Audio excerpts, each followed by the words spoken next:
Jai Shri Krishna.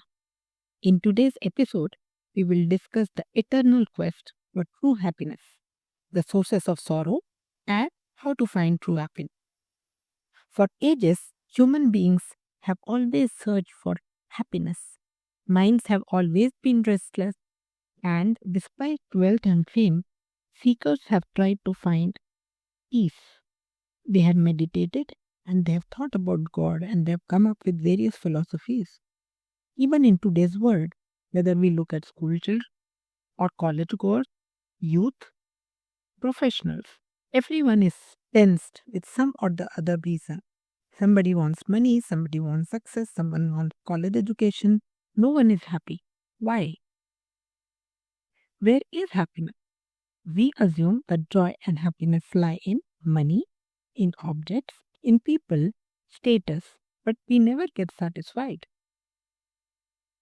Navam Navam means new. Human beings always want something new. The mind seeks something new again and again and again. Once we get what we were searching for, we do not have any value for it anymore and we want the next thing. Sometimes we want a huge mansion, sometimes we want our stocks to go up, sometimes we want money, sometimes we want good food, but we are never ever satisfied because as soon as we get what we wanted, we want something new again. Supreme joy is possible only in God's name and shelter, not in consuming more and more and more. Why objects feel valuable to us? Money is love because it is a means of indulgence. It allows us to gain more and more things to be happy. Outer pleasures, whether they are beautiful sights or big houses or lovely fruits or the chirping of birds, flowing rivers, nothing is going to give us satisfaction because all these things bring pleasure to the body. But beyond that, there is subtle demand for peace from our soul. Only devotion can meet this demand. For this, we will go through some stories from our ancient scriptures. Understand better. First, we will talk of Emperor Bhartrahari, who was the king of Ujjain. Bhartrahari was a great emperor, but he always used to think about what will bring true peace. He would meditate for hours, trying to find out the solution and find out what is the reason for sorrow and how people can attain happiness. He had a younger brother called as Vikramaditya. He experimented with various forms of pleasure, touring places, having intellectual discussions, making beautiful buildings, etc. etc.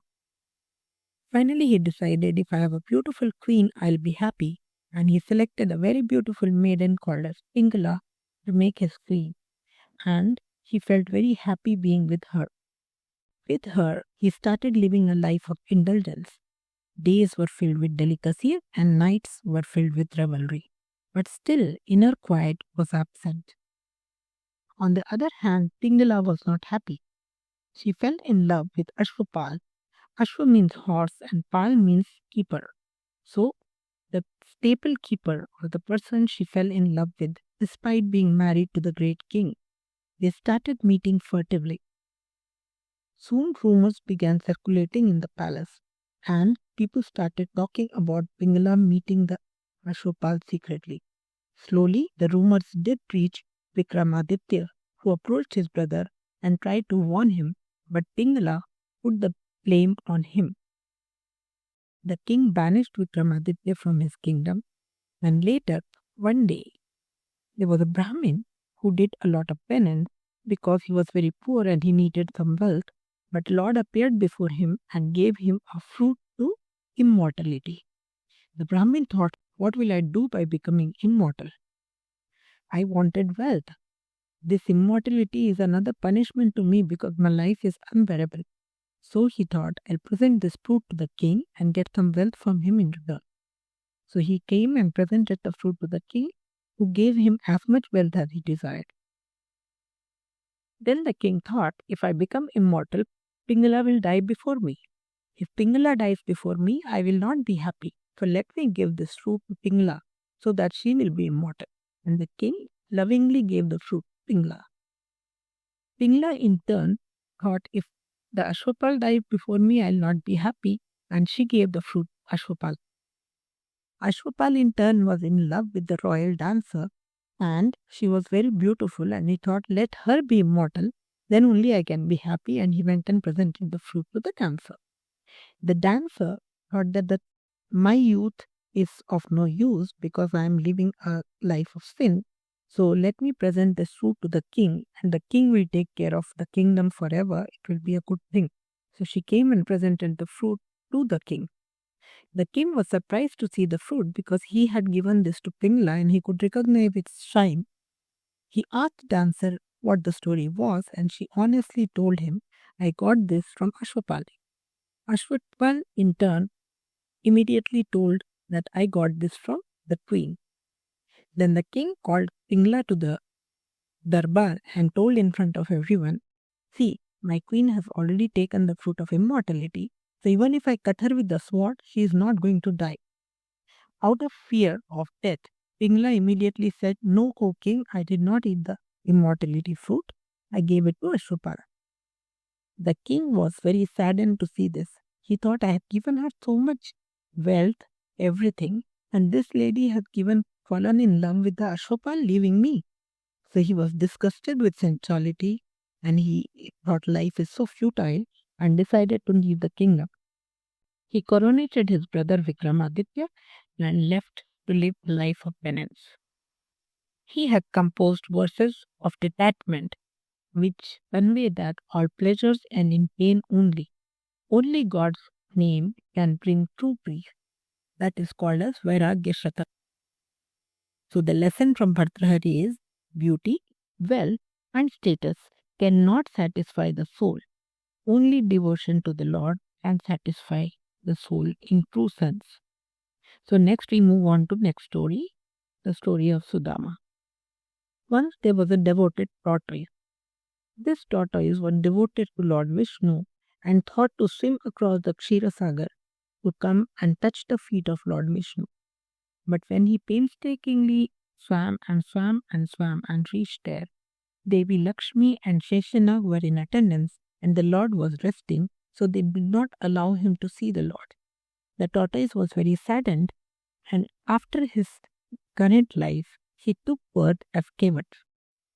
When he was Kevat, that is a boatman, Lord Ram started on his 14 years journey.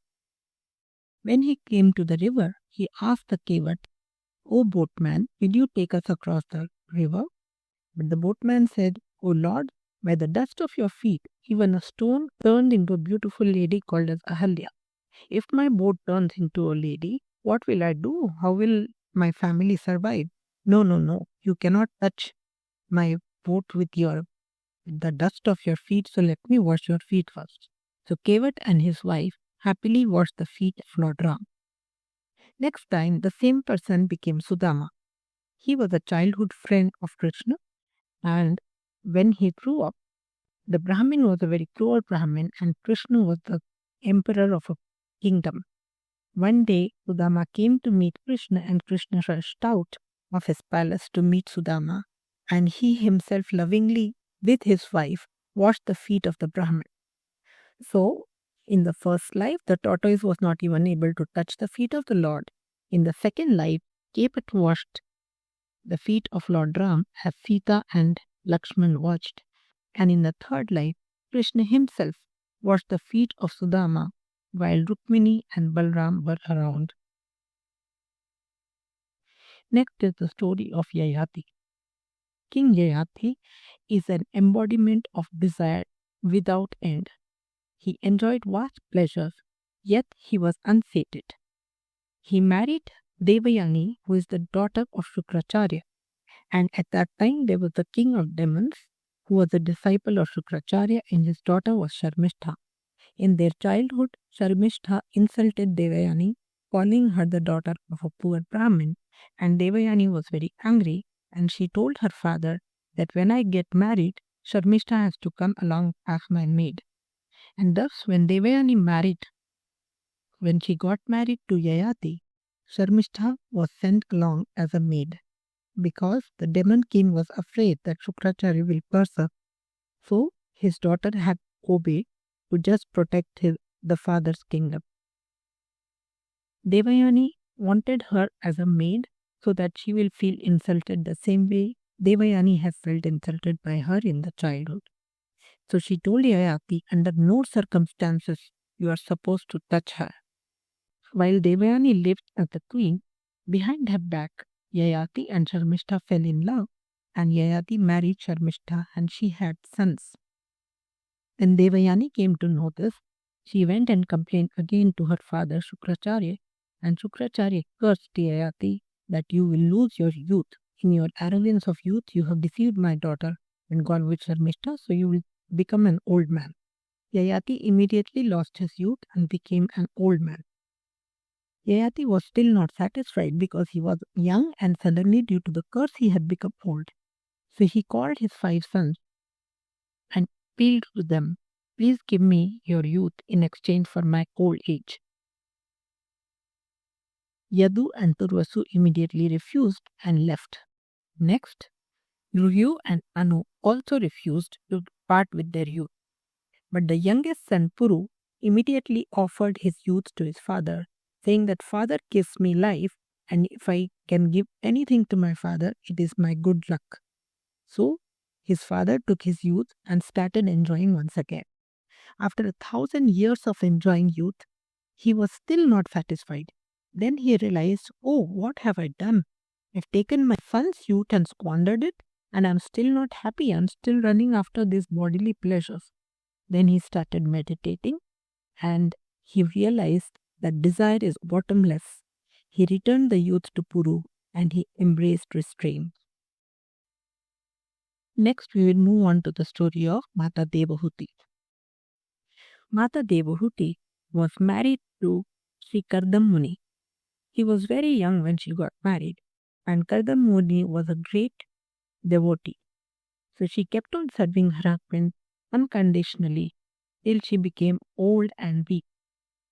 When Kardam Muni realized that, oh, my wife has been serving me for all these years and she has become old without having really enjoyed life, he returned her youth and arranged through his Yogabal for a great Viman in which they went around for years, and Devahuti was blessed with a son named as Kapil. Kapil is one of the avatars of Lord Vishnu, and after the birth of the child, Kardam Muni said, now the purpose of marriage has been fulfilled. I'll go to do penance. You look after the child as you wanted a child. So he went away, and as Kapil Muni grew up, Devahuti started becoming his follower or disciple. Kapil Muni was a great ascetic, and he explained detachment from ahankar and devotion to the Supreme Self as true happiness. He gave many lectures to learned men about the truth of life.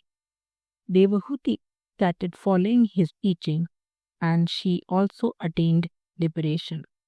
She got absorbed in divine bliss. So, in conclusion, all these stories tell us that if we hide and do sin, wrongdoing may not be seen by others, but we in ourselves, we know that we have done something wrong and we will never be happy. Our own conscience will keep on troubling us, we will be surrounded by fear and anxiety. Only truthfulness and chastity can give true peace. When we have negative thoughts, it leads to depression. Negativity and guilt will never allow one to be happy. On the other hand, when we have a positive mindset and we are devoted to the Lord, light breaks through all storms and we feel peaceful. The one who has faith in the divine and prays to him. For him, Lord Krishna has said in the Bhagavad Gita, Yoga Kshemam Vahami Aham. That is, if someone is devoted to me, I take responsibility for the devotee's happiness. When bound to God, fear of death will fade away and we will attain liberation. God desired only bhav, that is only love. He doesn't want wealth or anything. He needs only bhakti. As we walk towards God, God embraces us and We walk as if we are in His lap. To attain true happiness, we should chant the holy name. Depends on one's faith and belief. We may say Radha Radha Radha, we may say Ram Ram, we may say Narayan Narayan, or we may chant Samba Sadashiv. Whichever is our faith, the holy names all will bring true peace and bliss. We have to trust the divine arrangement. God's grace manages worldly and spiritual needs when faith is firm. Whether we are a modern day person or an old age king, queen, only devotion and chanting the names of the Lord will bring true peace. May we live in purity, devotion, and joy, and always remember the names of the Lord. I thank you all for joining. This brings us to the end of this episode. If you like this channel, please subscribe and share with your friends. Till we meet in the next episode, Jai Shri Sitaram, Jai Shri Radha Krishna, Namaskar.